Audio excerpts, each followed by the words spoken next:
एक एक माणूस जोडती यज्ञ म्हणती त्याला. मित्रांनो, यज्ञ कशाला म्हणतात ते आपण आज बघणार आहोत. यज्ञ म्हणजे काय? यज्ञ म्हणलं तर आपल्या डोळ्यासमोर उभं राहतो ते होम, हवन, स्वाहा, आहुती देणे आणि मोठमोठे अन्नदान करणे, हे असं आपल्या डोळ्यासमोर लगेच चित्र स्पष्ट उभं असतं. यज्ञ म्हणजे काय ते श्रीमद भगवद्गीतेच्या गीता अध्याय 3 आणि श्लोक 11 मध्ये श्रीकृष्णाने सांगितलं, यज्ञ म्हणजे काय असतं. यज्ञाने तुम्ही देवाला प्रसन्न करा, देव तुम्हाला प्रसन्न करतील आणि एकमेकाला प्रसन्न करण्यात आपण एकदा श्रेयाला प्राप्त होतो. यज्ञ हा मनुष्याच्या जन्माबरोबरच उत्पन्न झालेला असतो आणि त्याचबरोबर तो माणसाच्या मृत्यूपर्यंत राहतो. आणि या यज्ञापासून मनुष्य वंचित राहण्याचा प्रयत्न केला तर मनुष्य हा मनुष्यत्व पासून दूर जातो. माणसाचे केलेले कोणतेही कर्म हे यज्ञ म्हणून असतात, यज्ञासारखेच असतात. मनुष्याच्या व्यवहारामध्ये क्षणोक्षणी हा यज्ञच होत असतो, पण त्यात माणसाला त्याची जाणीव नसते. मनुष्याचे आयुष्य हे यज्ञमय झाले पाहिजे. मनुष्याचे खाणे, पिणे, चालणे, बोलणे, काम करणे हे सगळं यज्ञमय असलं पाहिजे. साधं जेवणाच्या सामान्य प्रक्रियेत जर माझ्या आत बसलेल्या भगवंताला मी हे जेवू घालतो, याशी मनात जरी भावना बाळगली तरी तो माणसाचा यज्ञ बनत असतो. एका सामान्य लोकांचे संघटीकरण करून त्यांच्यामध्ये एकी निर्माण करणं म्हणजे यज्ञ करणे होय.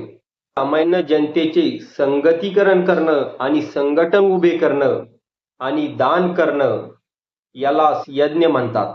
आणि या सगळ्यामध्ये मैत्रीचा भाव उभा करणं हा एक यज्ञ बनतो. सत्कार, संघटन आणि उपकार ही यज्ञाची 3 लक्षणं आहेत. यज्ञात होम, हवन वगैरेला प्राधान्य असते.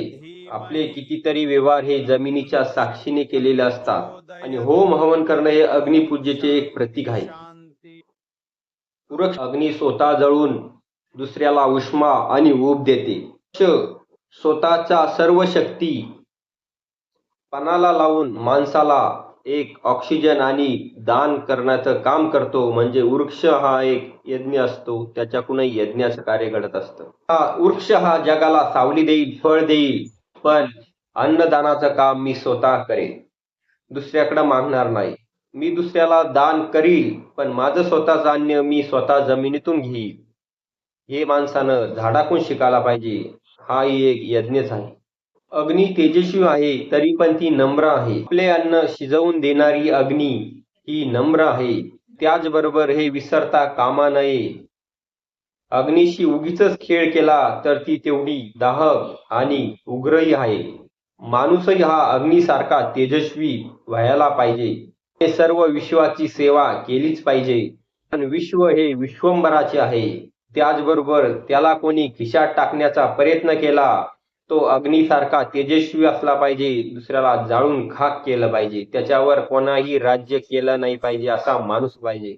हे समग्र जीवन एक चालत असलेले एक हा यज्ञच आहे. कोणतेही कार्य हे हृदयपूर्वक ईश्वर प्रीत्यर्थ केलं तर ते एक यज्ञ घडत असतं. कोणतेही काम करताना ते भगवंताचं आणि ईश्वर प्रीत्यर्थ करावं माणसानं. त्या कामात माणसाला कधी यश प्राप्त होतं आणि त्या कामात माणसाला गोडी प्राप्त होत असते.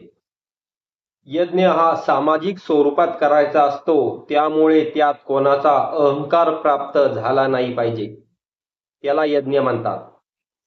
यज्ञाच्या कार्यात माणसाने स्वतःच्या अहंकाराची आहुती त्या होमामध्ये दिली पाहिजे, त्याला यज्ञ म्हणतात. यज्ञ कार्यात माणसानं स्वतःच अहंकार बाजूला ठेवून भगवंत हा केंद्रस्थानी असला पाहिजे. यज्ञाच्या कार्यक्रमात भगवंतच हा प्रमुख असला पाहिजे. यज्ञ कार्य हे असं असतं की त्या कार्यात कोणाला हीन, दीन, लाचार, गोर, गरीब, जात पात हे या कार्यात ठरवल्या जात नसतं. तो खरा यज्ञ असतो. सर्व एकाच प्रभूचे लेकरं असतात असं म्हणून या कार्यात काम करण्यात येतात. हीन, दीन, लाचारी वगैरे हे सर्व बाजूला ठेवून इथं सर्व भगवंताचे लेकरं म्हणून या कार्यात, समाज कार्यात, यज्ञ कार्यात काम करावं लागतं. यज्ञाचा हेतू हा दैवी संस्कृतीचा प्रचार प्रसार करण्याचा काम म्हणजे यज्ञ असतं. म्हणूनच यज्ञ हा असंस्कृत लोकांमध्ये जाऊन करायचा असतो. यज्ञ हा शिकलेल्या सवरल्या सुसंस्कृत लोकांमध्ये, गावामध्ये, शहरामध्ये करायचा नसतो. जे लोक भगवंताच्या विचारापासून, संस्कृतीपासून दूर आहे, त्यांना माहीत नाही, अशा ठिकाणी जाऊन यज्ञ करायचा असतो. हे यज्ञाचं महत्व आहे. विश्वामित्रांनी जर अयोध्येत यज्ञ केला असता तर त्यांना राक्षसाचा त्रास झाला नसता.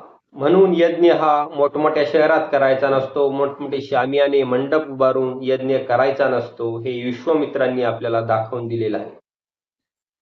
यज्ञ तर असंस्कृत मानवाला घडवायचं सुसंस्कृत जीवनाचे दर्शन आहे व अध्यापन हा ब्रह्मयज्ञ आहे. इतराचे दर्पण हा पितृयज्ञ आहे.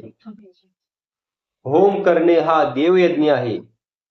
बली देणे हा भूत यज्ञ आहे आणि अतिथी पूजन करणे हा मनुष्य यज्ञ आहे. अध्यापन करण्याला ऋषी यज्ञ म्हणतात. म्हणून माणसानं स्वाध्याय केला पाहिजे. ऋषीचे विचार, गीतेचे विचार लोकांपर्यंत घेऊन गेले पाहिजे. याला खरं यज्ञ म्हणतात. म्हणून स्वाध्याय नियमित केला पाहिजे. भगवंताचं कार्य केलं पाहिजे. तपनाद्वारे माणसाने पितृयज्ञ केला पाहिजे. मनुष्यावर आई वडिलांचे उपकार आहे. आई वडिलाची अंतपूर्वक आठवण करून कृतज्ञपूर्वक त्यांना नमस्कार करा. त्यांची ध्येयनिष्ठ जिवंत ठेवण्याचं कार्य म्हणजे हाच खरा पितृयज्ञ आहे. देवयज्ञ म्हणजे देवासाठी केलेले काम. भूतयज्ञ म्हणजे भूमिपुत्रावर केलेले प्रेम, याला भूतयज्ञ म्हणतात. त्यात मानवाकडून मूक प्राणी सृष्टीवर केलेले प्रेम, निसर्गावर केलेले प्रेम, निसर्गाला जपणे आणि मुक्या प्राण्यांना जीव लावणे, त्यांना त्रास न देणे, निसर्गाची हानी न करणे म्हणजेच यज्ञ होय. मनुष्य यज्ञ, मनुष्यावर प्रेम करणे, याला मनुष्य यज्ञ म्हणतात. असं हा यज्ञाचं महत्व आपण आज सांगितलेलं आहे. मित्रांनो, व्हिडिओ चांगला वाटला असेल तर चॅनलला सबस्क्राईब करा. रामकृष्ण.